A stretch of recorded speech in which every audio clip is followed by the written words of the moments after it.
So what's up guys, it's here by or Quadigi, and I got the face cam on. We're gonna do a nice little commentary video because there was a new update today in Call of Duty Black Ops 4. In this update, as you guys can probably tell from the title, contracts were introduced. There were some weapon buffs and nerfs, which I do not currently have the patch notes for, so I'm gonna go over the contracts in detail. But if there are patch notes by the time I release this video, they will be in the description below, so you guys can look over them yourselves. There's a lot of stuff added to Blackout. I'm not going to cover the Blackout stuff. That's not my forte.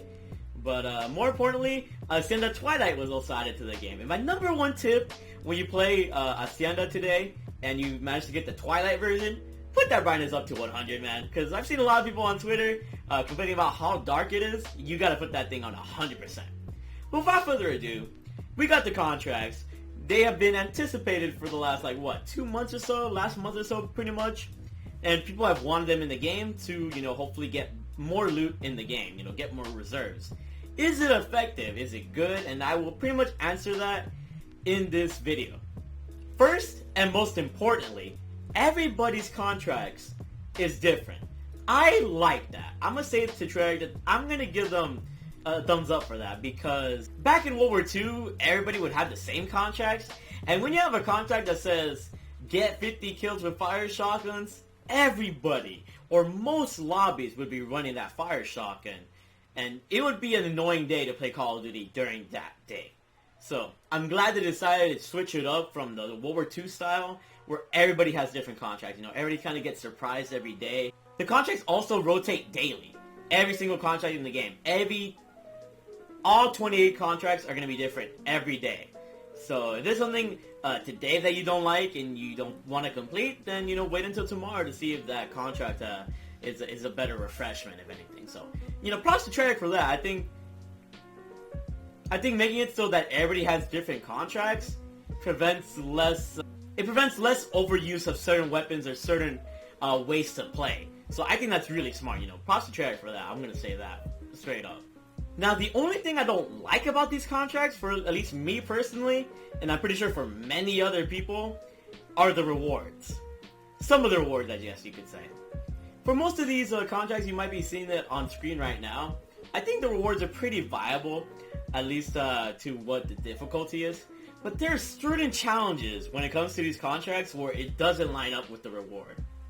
And more specific, I'm talking about my League Play rewards. You guys might not have the same League Play challenges that I have, but my hard challenges, I'm not even gonna bother doing them.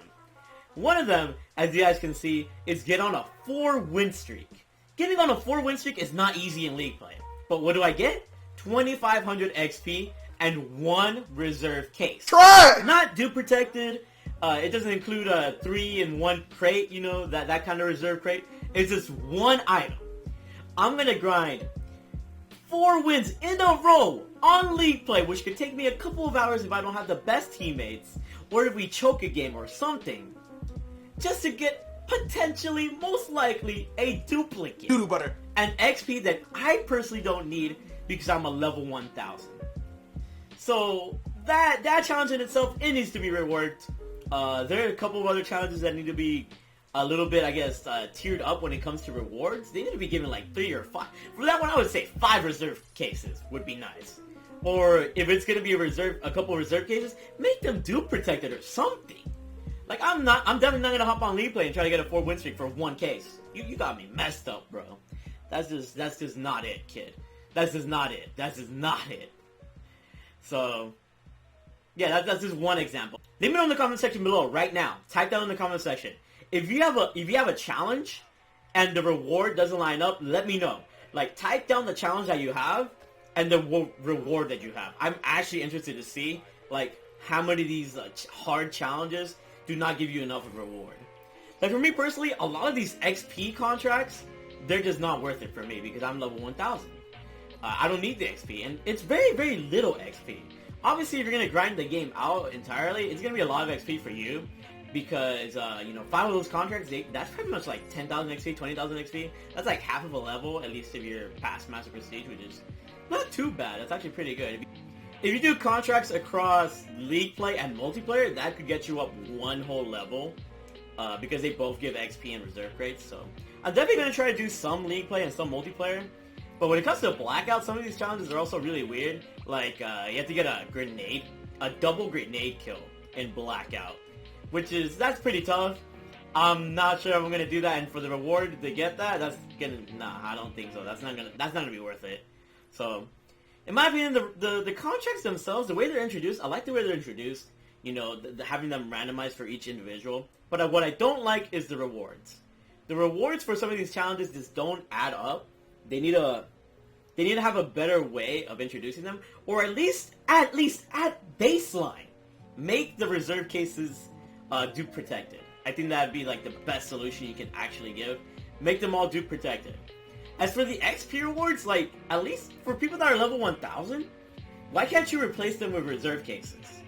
Because there's about half of these contracts, 28 contracts, pretty much. Only about 14 of them are going to give me reserve cases, which is kind of dumb, at least in my opinion. So I will be able to get more reserve cases by doing these contracts. But the thing is, like, am I going to do every single one of them across all the modes that can give me reserve case? No, definitely not. Some of these challenges are going to take a while, and I feel like some of them are kind of luck-based as well, kind of like getting a double RCXD kill. But say I actually did all the contracts in this game every day, how much would I get? So I tallied up how many reserves I would get across each of the modes, and then also factored in daily tier skips. For this example, I'm just going to pretty much count the actual reserves from the contracts and the tier skips. So in multiplayer, I would get 6 reserves. League play, I would only get 4. That's kind of sad. Blackout, I would get 5 reserves. And zombies, I would get 5 reserves as well. That's 20 reserves right there. Plus the daily tier skip, which makes it 21. And since you do the daily contract in zombies, that also gives you another tier skip, which is another reserve for me. So that's 22 reserves if I manage to do the contracts every day, at least if I was going to do the same contract. So more or less it's going to be into 20 reserve cases, I'm guessing, you know, depending on how lucky you get with your contracts. And if you do that across the week, that's around 140 reserves just based off the contracts. Now factor in your time played, you know, your time spent in multiplayer, league play, and blackout. That could be well over maybe even 200 reserves if you factor it that play time. So if we were looking at this from like a technical standpoint, that's pretty good. I'm not gonna lie, that's a pretty good amount of reserves from going to these contracts. But how many of these contracts are actually worth it and worth going for? That's up to the player to decide. But if you were to really go for contracts, you could really cash out every single day. You're getting 20 reserves every day, more or less, just by doing the contracts. So let me know in your opinion if that's something that's good. But yeah, that's all I really got to say about contracts. I just wanted to do the math real fast for you guys. So yeah, that's kind of like what I have to say about contracts. They got to improve them in terms of the rewards. Let me know about your thoughts about contracts. Do they need to be improved in any sort of way? What ways can you improve them? And also, I do believe a weapon bribe should be given out if you complete like 200 contracts. I think that'd be a really good incentive for people that don't even need the XP from some of these contracts to do those contracts, because then they'll get a weapon bribe the more contracts that they do. You know, 200 contracts equals a free weapon bribe. That would be a really good solution to get people doing these contracts that don't necessarily need to do them. So I'm not sure how long this video is going to be. I'm going to keep it kind of short, at least short in my head. I'm not sure how long I've talked. But if you've enjoyed my commentary, you know, make sure you guys drop a like, subscribe, and you turn on those post notifications. You're absolutely amazing. That's one way they can fix it. Also, Ultra Weapon Bribe will be out next week. So be ready for that. I'm definitely going to make a video probably on Monday trying to explain to you guys to save your Ultra Weapon Bribe and just continue to be big ballers. Freaking love you all. Keep being amazing. And I hope this video helped you. Bye. Look, kid, I'm the master here, okay? I literally got 100%er. Like, I know what I'm doing. I put hours into this game. Yo, I got even we both agree. Yo, fuck out of here, man. Fuck out of here. No! God. some Roblox right here, bro. Some Lil Yachty and Kanye West. No, Lil Pump, I mean, whatever his name is. You're a little off, but you know, it's the thought that counts.